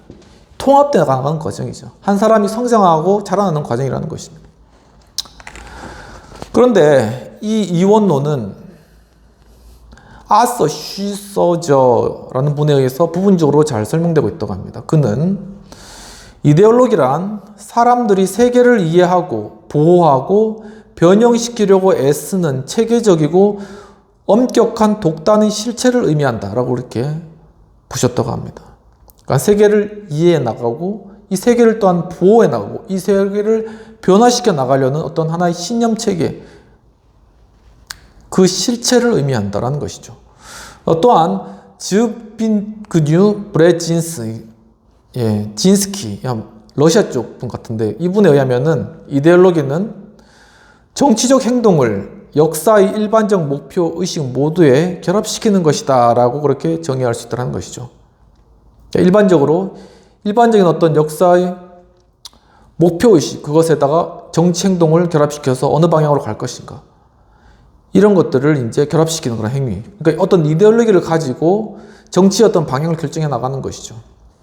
그러니까 어떤 정치적인 행동 결정이나 정치적인 어떤 방향을 설정함의 그 기초적인 그러한 기본이 되는 것이 이데올로기다. 그러니까 대한민국 같은 경우에 자유민주주의 이런 체계, 이런 사상 이것이 기본이 돼서 그 다음에 정치적 결단이나 나아갈 방향들을 결정해 나가는 것이죠.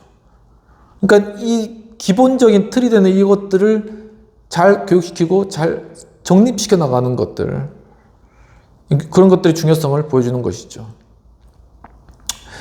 그러면서 소련의 공산주의 이데올로기도 특히 혁명 이후의 이원론을 표명했으며 우리의 목적을 위해 우리는 이데올로기를 욕구와 가치 위계 구조에 자리 잡고 있는 주요 가치들의 집합체와 인지와 지각의 방식으로 생각할 수 있다. 그러니까 욕구 체계가 있잖아요. 위계 구조 이렇게 사람은 욕구 체계 행복의 단계 쭉 있잖아요. 밑에 이제 생존의 욕구, 무슨 욕구 하면서 밑에 행복 추구 욕구 이런 욕구 체계나 가치 구조 자유, 평등, 박애, 이제 가치 구조 이런 것들이 다 이데올로기와 관련되고 있기 때문에 이런 것들을 어떻게 인지하고 지각하는가 이것이 바로 이데올로기다 라고 정의를 한다는 것이죠. 그래서 이데올로기가 이렇게 정의된다면은 정치적 이데올로기는 사람들이 생각하는 현실에 대한 이론들, 그렇죠. 현실로 들어와서 이 현실을 어떻게 분석할 것인가, 그리고 진실의 형태와 예전 관습들, 과연 관습은 무엇이고 무엇이 진실인가, 그리고 사회, 엘리트들을 강화시키기도 하고 또한 뒤집기도 했던 상상력이 있고 영향력 있는 주의들, 그러니까 이 사회를 바라보던 모든 어떤 시각들이라고 할 수 있겠죠. 그러한 주의, 뭐뭐이즘이라고 하는 것들을 모두 포용하는 것이 이데올로기인데 이데올로기를 이러한 방식으로 정의하는 것은 하나의 순수한 모델, 그러나 진단의 도구로서 유용한 하나의 모델을 제시하는 것이다. 즉 이렇게 정의하는 것이 정말 어떤 사회적 현상이라던가 정치 현상이라던가 이런 것들을 이 이데올로기가 진단해 나가는 하나의 도구로서의 모델로서 제시하는 것이다라는 것입니다. 이데올로기를 이렇게 제시하는 것이고 이 모델이 놀라운 점은 이데올로기의 주요 요소들, 뭐냐면은 인지, 아까 전에 말씀했죠. 이 인지라던가 아니면 갈등, 아니면 의식, 아니면 가치, 아니면 목적, 이런 것들이 완벽한 하나에 부합되는 것이다.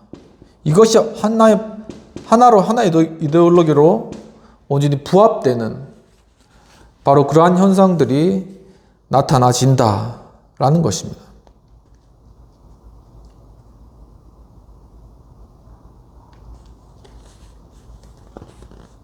그래서 지도자와 하나의 어떤 추종자들이 서로의 환경에서 경험하는 것은 그들이 서로 반목하고 있는 이데올로기와의 어떤 갈등, 그리고 그들의 사회적 역사적 의식, 그리고 그들에게 있어서 도덕적인 중요성을 띠는 가치들, 그리고 그러한 이데올로기로부터 나오는 사회적 정치적 목적들인데, 이 모든 것은 서로를 강화시킨다라고 얘기를 하고 있는 것이죠.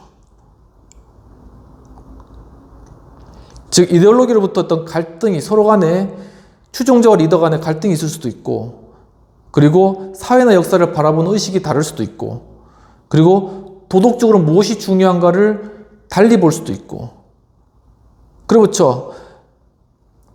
또한 사회적 정치적 목적들이 과연 무슨 목적으로 정치를 하고 이 사회를 이끌어 갈 것인가 하는 것에 대한 차이가 있을 수도 있고, 이것을 이 지도자와 추종자 간의 이러한 간격과 차이들을 이 이데올로기라는 것이 통합해 나가는 그러한 역할을, 결국 그래서 리더와 추종자 간의 그런 진실한 그런 관계들을 맺어주는 역할들을 이 이데올로기가 수행한다라는 것입니다. 그래서 이렇게 개념이 정립된 이데올로기의 문맥 속에서 가치 구조 갈등의 맥락, 지도력 등은 사회에서 깊이 각인되게 되는 것이죠. 통치자가 얼마만큼 권력을 가졌느냐에 따라 반대하거나 적대적이거나 부합하지 않는 이데올로기적인 가치들은 금지된다는 것이죠. 그래서 결국은 이 리더는 바로 이러한 이데올로기적 자신의 가치를 통해서 그것을 실현하려고 하고, 거기에 반하는 다른 이데올로기가 있겠죠. 그럼 그것은 금지시키고 하나의 어떤 테두리를 만드는 것입니다. 제도 안에서 리더십은 지배적인 이데올로기의 직접적인 표현이 된다라고 이야기하고 있습니다. 또한 지도자들이 정통으로부터 분리될 수 있지만, 그러나 그것은 오직 기존의 가치 체계에 도전하지 않으려는 전략적인 회피를 목적으로 할 때만이다 라고 이야기를 하고 있습니다. 또한 표면화된 갈등은 정책의 중심부로부터 외부로까지 이제 옮겨가게 되는 것이죠. 바로 이데올로기를 통하여서 어떤 이 갈등이 리더와 추종자 간에, 아니면 사회와 리더 간에 이런 갈등은 이제 정책의 어떤 중심부에 그것이 시작되게 되어서 그것이 외부로 관계까지 옮겨가고, 또한 이 갈등이 이데올로기적인 체계 속에서 심화되면 리더십은 국제적인 대립 관계를 조장하고 표명하게 된다라는 것이죠. 그래서 이제 어떤 국제적인 어떤 관계 가운데서 이데올로기 대립이 나타나게 된다라는 것입니다. 예를 들면 미국과 소련 같은 경우 이렇게 큰 이데올로기와 진영들이 생겨나는 것이죠. 4개국에 대한 연구에서 보여지듯이 명백하게 이데올로기적 사회에서의 실제 삶과의 일치 정도가 과장되어서는 안 되며, 국제적인 차이가 크게 나타나고 있는 점과 관련해서 그 연구는 정치 제도나 이데올로기와 사회 가치 사이의 어떤 명백한 연관이 없음을 보여주는데, 국제적 가치의 윤곽과 뚜렷한 한 나라의 사회 구조 사이의 일치점을 찾아내기는 힘들었는데, 아마도 가치에 있어 내부적으로 다른 점이 대개 국제적으로 다른 점보다 중요하게 여겨지기 때문일 것이다 라고 얘기하고 있어도 좀 어려운 말인데, 즉 이 내부적으로 어떤 사회의 하나의 어떤 내부적 이런 어떤 갈등이 있을 수 있겠죠. 이런 것들이 사회에 있어서는 더 중요하게 이렇게 여겨진다는 것입니다. 그렇기 때문에 이 국제사회에서의 어떤 이데올로기와 서로 간의 이런 갈등은 표면적으로는 잘 보여지는데 이 내부적인 갈등에서 일어나는 이데올로기는 사실 이제 내부적으로는 다양한 어떤 그러한 다른 점들이 존재하기 때문에 그래서 이제 이걸 어떤 일치점, 그러니까 이게 국제적으로 이렇게 이데올로기가 구분되는 것과 내부적으로 이데올로기가 존재하는 것과의 어떤 일치점, 이 사회 가치와의 하나의 일치점을 찾기는 힘들다 라는 것이 이 다양한 가치들이 내부 안에는 다 존재하지 않는다. 근데 크게 보면은 국가 간에는 이데올로기가 보이는 것이고 한 사회 내에서는 하나의 어떤 다양한 가치들이 보이는 것이고 그렇기 때문에 이러한 어떤 연관성, 어떤 한 나라의 사회 구조 사이의 어떤 일치점과 어떤 국제적인 어떤 가치와의 관계 이런 것들을 좀 찾아내기는 힘들다라는 그런 내용으로 이제 보여지고요. 그래서 이 조사에 따르면은 정치적인 리더십의 사회화는 대개 국가 차원의 수준 아래에서 벌어지는 그러한 과정이며 사회화의 원동력은 나라마다 달라서 지도자의 가치도 미국의 것인지 폴란드의 것인지 유고슬라비아의 것인지는 구분하기 쉽지 않다고 그렇게 제시하면서 이 결론은 단지 권력의 꼭대기에 있기보다는 사회화 과정을 통해 보여주는 지도자의 역할에 관한 이 작업에 실린 무게와도 일치한다라고 이야기를 하고 있습니다. 이 말도 좀 쉽지는 않은데 이제 결국은 하나의 어떤 정치적인 리더십, 이 리더십이 사회적으로 사회화가 된다는 것은 이 정치적 리더십 사회 전체에 영향을 끼친다라는 것이죠. 그런데 이제 이러한 사회화를 이루는 그런 적적 리더십이 어떤 이데올로기에 따라서 그 사회를 바꿔가는 것인가 하는 그런 부분들과 관련돼서 이 지도자가 가치를 두고 바꿔가는 이것이 어떤 미국적인 이데올로기인가 폴란드적인 이데올로기인가 유고슬라비아적인 이데올로기 이렇게 서로 구분하기는 쉽지는 않다라는 그런 것이죠. 왜냐하면 그 지도자의 역할 자체가 굉장히 어떤 무거운 그런 굉장히 큰 역할이기 때문에 그래서 바로 그 하나의 그런 지도자 역할에 대해서 이렇게 단순 구분으로 이렇게 구분하기는 쉽지 않다라는 것입니다.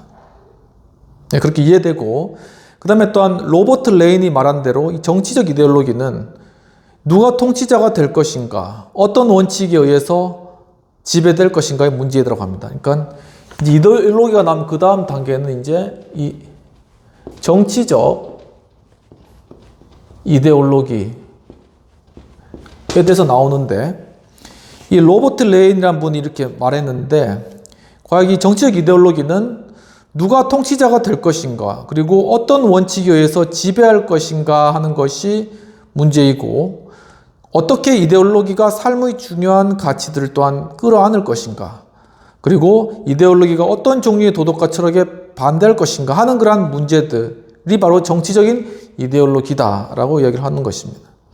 높은 도덕적 목적을 수반하고 있고 또 다른 이데올로기와의 갈등에 의해 단련된 통합된 이데올로기 운동은 강력한 힘을 지닌다라고 하고 있는 것이죠. 바로 이것이 윌라드 물린스가 지적한 역사적 변화를 이끄는 적극적인 에이전트라고 이야기를 하고 있습니다. 바로 이 부분이 이 변혁적 리더십의 가장 중요한 부분입니다.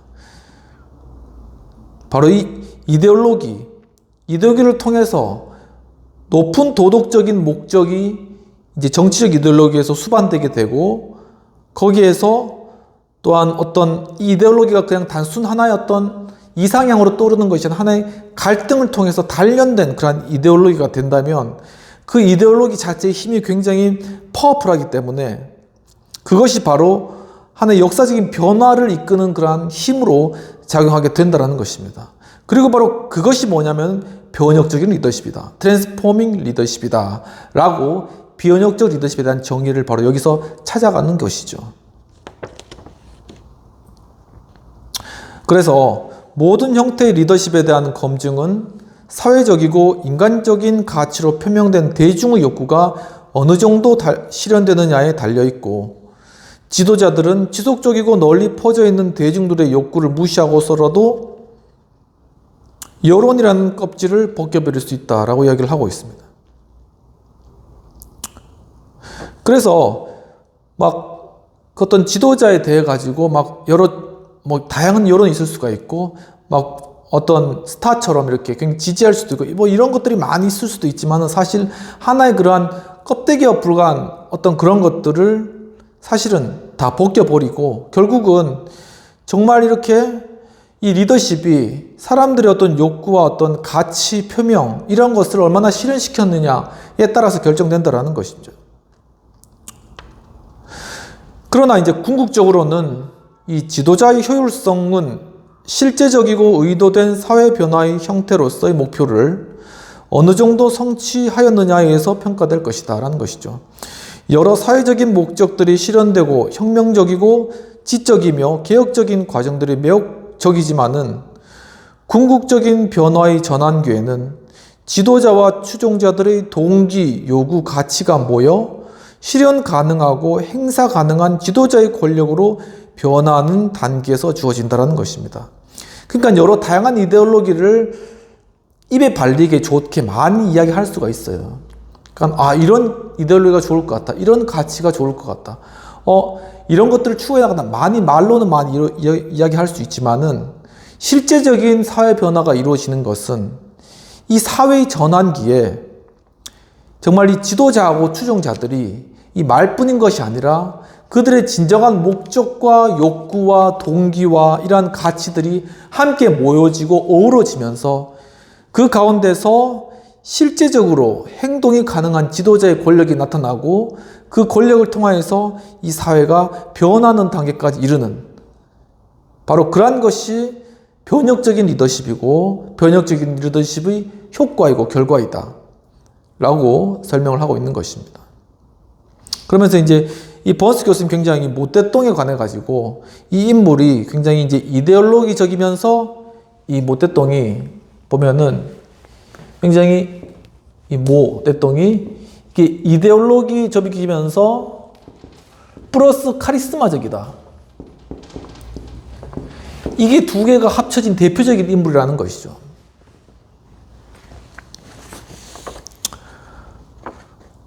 즉, 이제 모태똥은 중국 대중이 자신들 각자의 요구를 반영하기 위해 지도자를 숭배하려 한다는 것을 알았다. 이것은 뭐냐면은 카리스마적인 부분.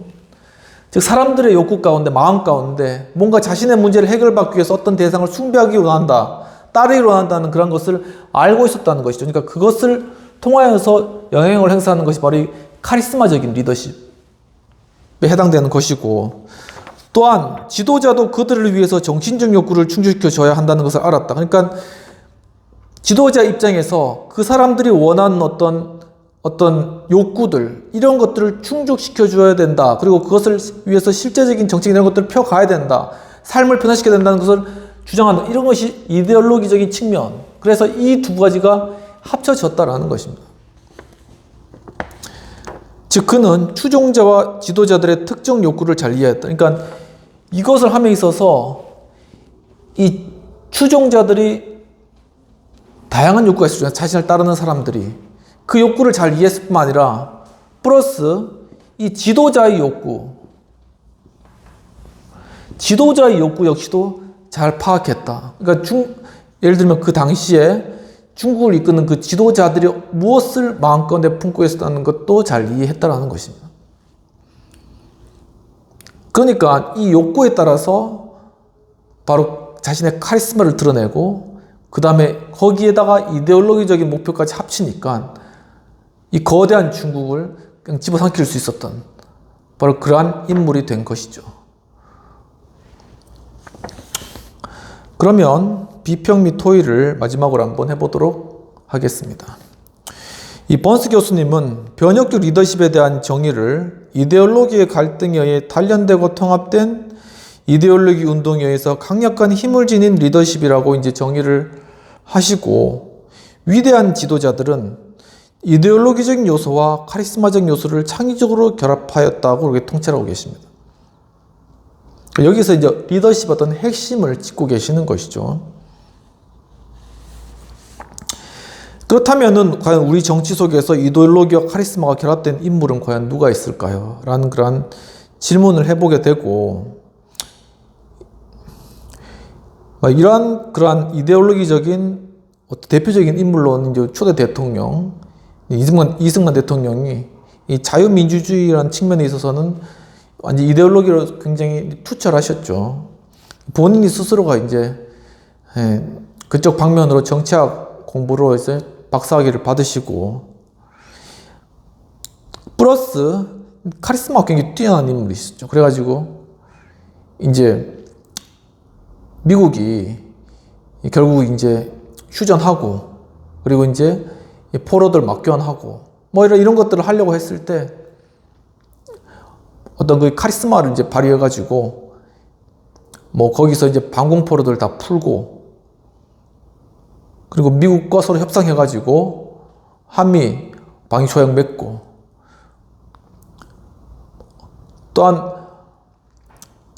이제 농지개혁 통해 가지고 농노들에게, 그러니까 소작농들에게 땅 다 나눠주고, 바로 이러한 일도 어떤 이데올로기적인 행동을 하면서도 또 어떤 카리스마적인 행동을 통하여서 이제 대한민국에 이제 어떤 기초를 놓은 것이죠. 그러니까 이런 어떤 인물이 굉장히 어떤 변화의 시기에는 나타난다는 것입니다. 그러니까 이게 식민사회에 있다가 현대사회로 가기 위해서 이런 카리스마적인 인물이 중간에 이런 역할들을 감당한다는 것입니다. 그러니까 우리가 그것에 대해서 여러 다양한 판단이 있을 수 있겠지만은 바로 이러한 과정들 가운데 있었다라는 사실, 이러한 배경과 상황들 가운데 있었다는 사실들을 우리가 알고, 또한 우리가 한 가지는 바로 이러한 카리스마적인 뿐만 아니라 이데올로기적 리더십을 우리가 바라볼 때, 그리고 어떻게 보면 그 리더십을 따를 때 그 한쪽 측면만을 따라서는 안 된다는 것이죠. 그러니까 어떤 그의 카리스마에 눌려서 그냥 무조건 숭배하거나 무조건 따른 것만도 옳은 것은 아니라는 것입니다. 하지만 또한 그 이데올로기에 그냥 따라서 어떤 그 철학을 함께 공유할 수 있는 그러한 어떤 추종자로서 어떤 기본적인 그런 마인드를 일단 근본에 가지고 있어야지, 단순히 카리스마적인 것에 따라서 그냥 따라가면 안 된다는 것이죠. 그러니까 그 리더가 가지고 있는 그 중심적인 가치 체계, 그 이데올로기가 무엇인지를 제대로 알고 그 방향에 맞추어서 그의 발휘하는 카리스마를 따라 그것에 맞추어서 추종하는, 따르는 팔로우로서 다른 그런 행위를 해야 된다는 것입니다. 하지만 이데올로기는 까먹고, 그러니까 원래 지키고자 했던 그러한 가치, 그 가치는 다 까먹고 단순히 그 카리스마적인 그러한 것에만 따라서 그의 어떤 카리스마적인 것을 그냥 자기가 또한 느끼고 좋고 감정적으로 또한 추앙받기를 원하는 그러한 마음들을 체험받기 위해서 따라가다 보니 결국은 그 주의를 그냥 감싸게 되는 것이죠. 리더주의를. 그리고 그 카리스마의 영향을 막 받기를, 그 카리스마의 영향을 받기를 원한다. 그러니까 그건 뭐냐면은 사람들이 그를 카리스마적으로 따르는 그 추앙과 어떤 기대만을 자신이 받기를 원했던 것이지, 그 이데올로기적인 가치를 실현하고 따르려는 마음은 없었다는 것입니다. 거기서 문제가 발생됐다라는 것이 하나의 어떤, 아까 전에 말씀드렸듯이 하나의 이데올로기적인 관점에서 진단을 해본 그러한 내용이 되지 않을까라는 어떻게 보면 좀 잘 무지한 그런 상황 가운데서 진단해본 그러한 것들이 좀 되겠습니다. 뭐 여러 가지 이야기 중에서 혹시나 또 동의 안 되신 부분들이나 또 이상한 부분들이 있다면 좀 이해해 주시고요. 아무튼 이런 이데올로기 측면에서 좀 진단해본 측면이 있다, 이렇게 이제 봐주시고, 예, 오늘 수업은 이것들을 마치도록 하겠습니다. 아무튼 지금 또 이렇게 여러 징검다리 휴일들이 많이 있어서 좀 일하시거나 또 쉬시거나 좀 이런 변화들이 있었을 텐데, 또 이제 다음 한 주 또 이렇게 또 다시 또 일에 복귀하셔가지고 또 하시는 일들 잘 하시고 또 다음 시간에 또 반가운 얼굴로 뵙도록 하겠습니다. 긴 수업인데 참여해 주셔서 감사드립니다. 감사합니다.